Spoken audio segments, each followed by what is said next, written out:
মনি কি এবার সত্যি সত্যি গ্রামে তার মন্ডা ভাইয়ের কাছে চলে যাবে? বিস্তারিত জানতে সম্পূর্ণ ভিডিওটি দেখতে থাকুন। আসসালামু আলাইকুম প্রিয় দর্শক, সবার কি অবস্থা? হাজির হয়ে গেলাম দীপ্ত টিভির নিবেদিত মাস্টারবিজন নাটকের 1052তম পর্বে কী সব ঘটতে চলছে তার অগ্রিম খবর নিয়ে। এই পর্বটিকেও মিস করবেন না, কারণ এই পর্বে আপনারা দেখতে পারবেন এবার মনি সিদ্ধান্ত নিবে যে সে এবার গ্রামে চলে যাবে, কারণ সে শহরে যাদের জন্য এসেছিল তারা কেউই আর মনির সাথে নেই। ফার্স্টলি সে আয়নের জন্য শহরে এসেছিল, কিন্তু সেই আয়ন তো আর এখন মনির সাথে কথা বলে না। আয়ন এবং মনির মধ্যে একটা মান অভিমানের সৃষ্টি হয়েছে। আর অন্যদিকে রয়েছে মনির খেলা, যে খেলাটাকে মনি মন প্রাণ দিয়ে ভালোবেসেছে, সেই খেলাটাও এবার মনির হাত থেকে ছুটে যাচ্ছে। আর এজন্যই মনি সিদ্ধান্ত নেবে যে সে এবার গ্রামে চলে যাবে, গ্রামে তার ভাইয়ের কাছে চলে যাবে। সে আবারও গ্রামে নতুন করে গ্রামীণ জীবনযাপন শুরু করবে, কিন্তু সেটা আর হবে না।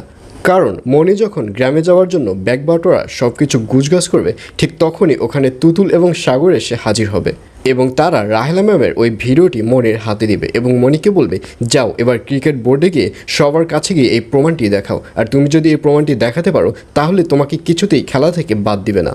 আর অন্যদিকে সাগর এবং তুতুলকে দেখা যাবে তারা এবার গ্রামে চলে যাবে, অর্থাৎ তুতুল এবার তার শ্বশুরবাড়িতে যাবার সিদ্ধান্ত নেবে এবং তারা দুজন যখন রেডি হয়ে নিচে নেমে তার মায়ের কাছ থেকে বিদায় জানাবে, তখন তুতুলের মা বলবে, শোনো বাবা, তুতুলকে সামনাসামনি অনেক নরম দেখলেও ওর মনটা কিন্তু অনেক শক্ত, কারণ ও জীবনে অনেক বেশি কষ্ট পেয়েছে, কিন্তু সেই কষ্টে একবার ওর জন্য ও ভেঙে পড়েনি, ও আসলে আমার মতোই হয়েছে।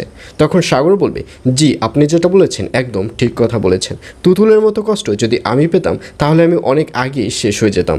এই বলে সাগর এবং তুতুলকে দেখা যাবে তারা গ্রামের উদ্দেশ্যে রওনা করবে। তবে গ্রামে যাবার আগে তারা মনির সাথে দেখা করবে, দেখা করে সেই ভিডিও ক্লিপটি মনির হাতে বুঝিয়ে তারা গ্রামের উদ্দেশ্যে রওনা করবে। আর অন্যদিকে মন্ডাকে দেখা যাবে সে গ্রামের চেয়ারম্যানই করলেও ধীরে ধীরে তার শত্রুর সংখ্যা বাড়তে থাকবে, অর্থাৎ মন্ডার যে প্রতিদ্বন্দ্বীরা রয়েছে তারা চাইবে মন্ডাকে ওখান থেকে বাদ দিয়ে মন্ডার জায়গায় তারা চেয়ারম্যানই পদে দাঁড়াতে। আর এগুলো আপনারা দেখতে পারবেন আগামী পর্বে। আর এছাড়াও থাকবে আরও আশ্চর্য সকল ঘটনা। সুতরাং সবাইকে মাস্টারবিজন নাটকের আগামী পর্ব দেখার আমন্ত্রণ রইল।